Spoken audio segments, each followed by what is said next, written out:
আপনাদের কাছে আমার অনুরোধ থাকবে আমার ছবি যত কম মানে প্রচার করা যায়। আমি তো পালায় পালায় বেড়াইতেছি এই কয়দিন ধরেও, তো খুবই স্পেসিফিক কারণ না ছাড়া বা প্রয়োজন হলে সেটা আমি আহ্বান করব জরুরি প্রয়োজনে, ওই বিষয়ে আমাকে আপনারা হেল্প করবেন আমার ছবি যত কম প্রচার করা যায়।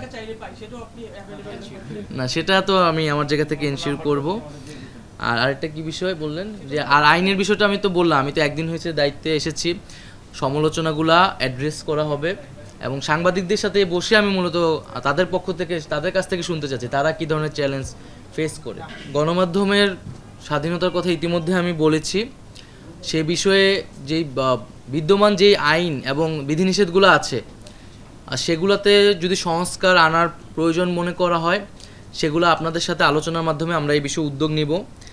আমরা স্বাধীন গণমাধ্যম কমিশনের কথা প্রাথমিকভাবে ভেবেছি এবং সামগ্রিকভাবে মূলত সাংবাদিক সমাজের সাথে আলোচনা করে আপনাদের বক্তব্যের প্রেক্ষিতেই মূলত আমরা এই উদ্যোগগুলো নিতে যাচ্ছি। দ্বিতীয়ত হচ্ছে সেন্সরের বিষয়টিও আমরা পুনর্বিবেচনার কথা ভাবছি এবং যেই অভিযোগগুলো এসেছে বা যেই ছবিগুলো এখনও আসেনি সেন্সরের কারণে সেগুলো নিয়ে আমরা দ্রুতই বসবো। সেন্সর বোর্ডটাকে আমরা পুনর্গঠন করব খুব দ্রুততার সাথে এবং যদি সেন্সর বোর্ড না থাকার দাবি যেটি সেটিও আমরা আলোচনা করে সেটার যৌক্তিকতা অনুযায়ী সিদ্ধান্ত নিব। না সেটি আমরা প্রাথমিকভাবে ভেবেছি সাংবাদিকদের সাথে বসে রূপরেখা কি হতে পারে তাদের থেকে মূলত তাদের কথা অনুযায়ী আমরা এই বিষয়ে উদ্যোগ নিব।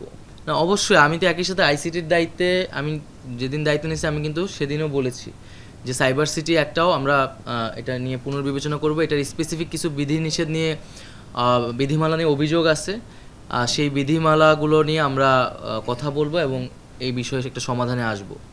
অবশ্যই আমরা সহযোগিতা করব এবং আমরা আরও গণমাধ্যম কর্মীদের কাছ থেকে সহযোগিতা চাচ্ছি।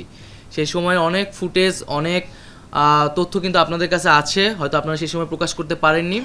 এই সময় কিন্তু এটা খুবই গুরুত্বপূর্ণ কারণ তদন্ত চলবে, শুরু হয়ে গেছে বিভিন্ন ধরনের আন্তর্জাতিকভাবেও এবং দেশীয়ভাবেও বিচার প্রক্রিয়া শুরু হয়ে গেছে এবং এটা তো আসলে আমাদের একটা ন্যাশনাল মেমোরিরও বিষয়।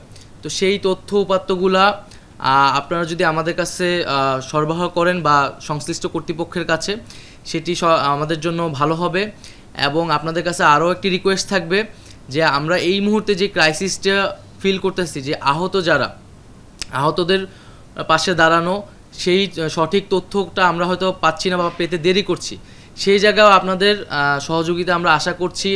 আমরা অনেক মানুষ যারা শহীদ হয়েছেন, অনেক লাশ কিন্তু এখনও মর্গে আছে যাদের পরিবার কিন্তু অ্যাড্রেস করা যাচ্ছে না। তো সেই তথ্যগুলো সেই জিনিসগুলো আপনারা যদি একটু জোর দিয়ে প্রচার করেন তাহলে এটা আমাদের জন্য সুবিধা হয় এবং সেই সহযোগিতাটা আপনাদের কাছে আমরা প্রত্যাশা করছি।